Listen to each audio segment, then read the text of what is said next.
Assalamualaikum, my very dear students of grade 5. I hope you all are fine. Today the chapter which we have to do for the revision of our second term is photosynthesis and respiration. It's chapter number 3 from your book, page number 24. First of all, you must have an idea about the photosynthesis. As you all know that we and all other living things also need food to get energy.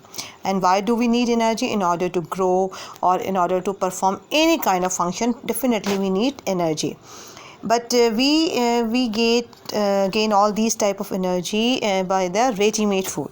But as far as the plants are concerned, they actually have been able to manufacture their own food, and that's why they are called as the producers. And the process by which they can manufacture their own food is called as the photosynthesis. Photo means light and synthesis means to manufacture. As you can see in this diagram, that with the help of the sunlight and the water which they can achieve from the roots, from the inside of the soil, and carbon dioxide from outside and chlorophyll which is present in their leaves. इन तमाम चीज़ों को, raw materials को इस्तेमाल करके plants अपनी ग़िज़ा ख़ुद तैयार करते हैं, and that is why they are called as a producers. And और जो फंक्शन वो करते हैं, जो ये प्रोसेस कहलाता है, ये कहलाता है फोटोसिंथेसिस का। अच्छा, अगर हम बात करें फोटोसिंथेसिस के, तो ये एक्चुअली जो है ये प्लांट्स के लीव्स में या पत्ते जो हैं वो रिस्पॉन्सिबल होते हैं प्लांट्स के लिए अपनी ग़िज़ा तैयार करने के। प्लांट्स के या लीव्स के अंदर हम कह सकते हैं कि बहुत छोटे छोटे से क्लोरोप्लास्ट होते हैं, उनके अंदर क्लोरोफिल मौजूद होता है जो कि ग्रीन पिगमेंट है। जैसे हमारा खून रेड कलर का नज़र आता है because of the presence of haemoglobin. इसी तरह से लीव जो ग्रीन होते हैं वो आपको यहाँ पे नज़र आ रहे हैं, बारीक से छोटे छोटे से क्लोरोप्लास्ट हैं लीव्स के अंदर, और उन क्लोरोप्लास्ट के अंदर मौजूद है क्लोरोफिल। इसी की वजह से प्लांट्स अपनी ग़िज़ा ख़ुद तैयार करते हैं।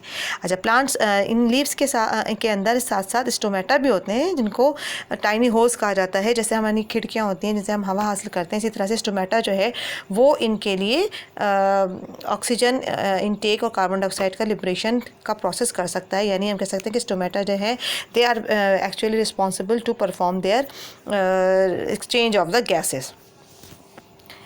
Now you can easily see from the this diagram that it has got अच्छा, इसका जो स्ट्रक्चर होता है ना लीव्स का, वो इस तरह से अडेप्ट हुआ होता है जिसकी वजह से वो they can easily perform the function of the photosynthesis. अगर आप ये देखें तो इस तरह का इसका पार्ट ऐसा है, थोड़ा सा फ्लैट हुआ है, थोड़ा सा इस तरह का स्ट्रक्चर है लीव्स का कि आसानी के साथ सनलाइट को एब्जॉर्ब करता है, और इसी तरह से इसके आसानी के साथ इसके पास वाटर और चूँकि स्टोमेटा भी होता है तो कार्बन डाइऑक्साइड आसानी के साथ इसके लीव्स में एंटर हो सकती है, और ये सब जब सारी चीज़ें आपस में मिल जाती हैं तो ये फोटोसिंथेसिस का प्रोसेस परफॉर्म कर रहा होता है।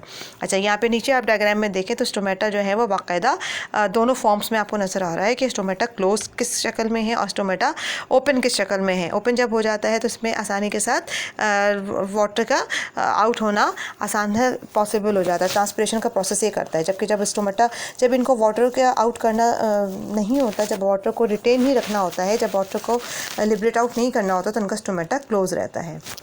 अच्छा, अगर हम बात करें कि जिस तरह से आपको और हमें ज़िंदा रहने के लिए मुख्तलिफ़ कंपोनेंट्स की ज़रूरत होती है, इसी तरह से प्लांट्स को भी अपना फोटोसिंथेसिस परफॉर्म करने के लिए कुछ फैक्टर्स की ज़रूरत होती है, या हम ये कह सकते हैं कि फोटोसिंथेसिस जो है ये इन 3-4 ख़ास फैक्टर्स की वजह से पे डिपेंड करता है। जैसे लाइट है, लाइट बहुत फास्ट या बहुत ज़्यादा अगर इंटेंसिटी ज़्यादा हो जाए तो इनका रिएक्शन जो है वो फास्ट हो जाता है।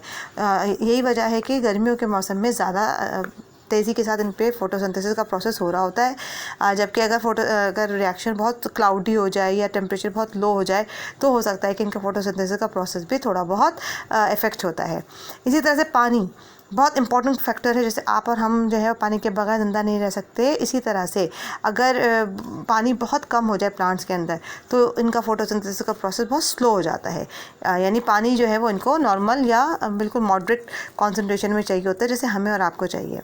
Then the best temperature is 30 degree centigrade. यही वजह है कि जिस तरह से लाइट का मतलब ही होता है ना, जैसे फोटोसिंथेसिस का मतलब क्या है, फोटो का मतलब लाइट, तो जिस तरह से लाइट बहुत एक इंपॉर्टेंट कंस्टिट्यूएंट है, इसी तरह से टेम्परेचर जो है है वो भी दिन की मौजूदगी में फोटोसिंथेसिस का प्रोसेस होता है, जब आमतौर से टेम्परेचर जो है वो 30 डिग्री हो, बहुत ज़्यादा हाई हो जाए या बहुत लो हो जाए, इन दोनों कंडीशंस में फोटोसिंथेसिस का प्रोसेस इफ़ेक्ट करता है।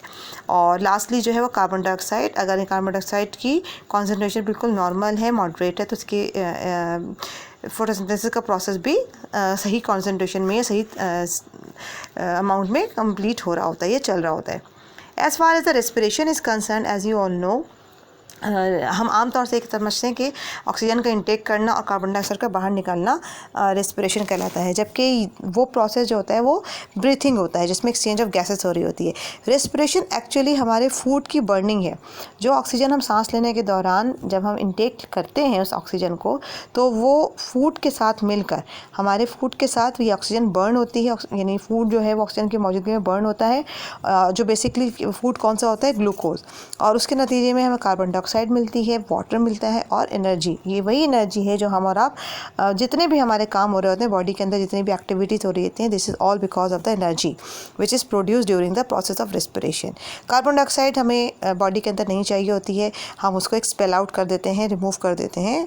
और पानी भी ज़रूरी है हर सेल के लिए। तो ये ऐसा प्रोसेस है रेस्पिरेशन का, जिससे आपकी बॉडी के अंदर ना सिर्फ इंपॉर्टेंट कंस्टिट्यूएंट जो है वो लिबरेट हो रहा होता है, ब्रेक डाउन हो रहा होता है, साथ साथ कार्बन डाइऑक्साइड की जो है एक्सपेल आउट होने की भी का भी प्रोसेस हो रहा था, साथ साथ हमें lots and lots of energy मिल रही होती है, जिसकी वजह से हम और आप सारे काम कर रहे होते हैं।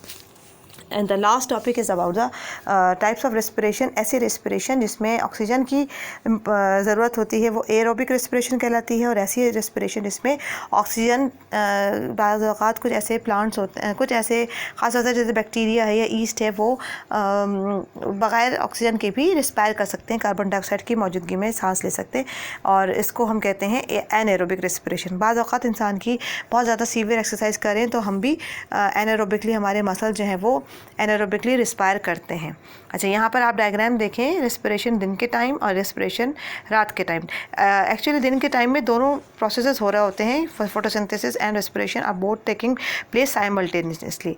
लेकिन रात के वक्त क्या होता है, चूँकि वाटर सनलाइट नहीं होती, तो ज़ाहिर है ये ज़िंदा है, सांस तो लेनी है उन्होंने, ज़िंदा तो रहना है, तो 24 घंटे रेस्पिरेशन का प्रोसेस प्लांट्स में हो रहा होता है, चाहे दिन हो या रात। लेकिन फोटोसिंथेसिस जो है, नाम से पता चल रहा है कि उसके लिए लाइट की ज़रूरत होती है, and that can be only taken place in the presence of daytime or in the presence of sunlight. So this is all about। और आपको पता है कि इंपॉर्टेंस क्या होती है फोटोसिंथेसिस की। अगर ये प्रोसेस ना हो तो प्लांट्स अपनी ग़िज़ा खुद तैयार ना कर सकें, और अगर ये ग्रो नहीं कर सकेंगे तो हम और जानवर, जो कि जाहिर सी बात है डायरेक्टली और इनडायरेक्टली हम सब प्लांट्स पे ही डिपेंड कर रहे होते हैं। इसका मतलब ये है कि प्लांट्स जो है वो एक इम्पॉर्टेंट रोल प्ले कर रहे होते हैं, ना सिर्फ अपने लिए बल्कि पूरे इन्वायरमेंट को भी फ्रेश ऑक्सीजन देने के लिए भी, और साथ साथ हमारे और जानवरों के, प्लांट्स के का भी सोर्स है। ठीक है, so that is all about for this chapter. I think there is no difficulty, but if still you find any difficulty you may ask. Okay, take care of yourself. अल्लाह हाफ़िज़।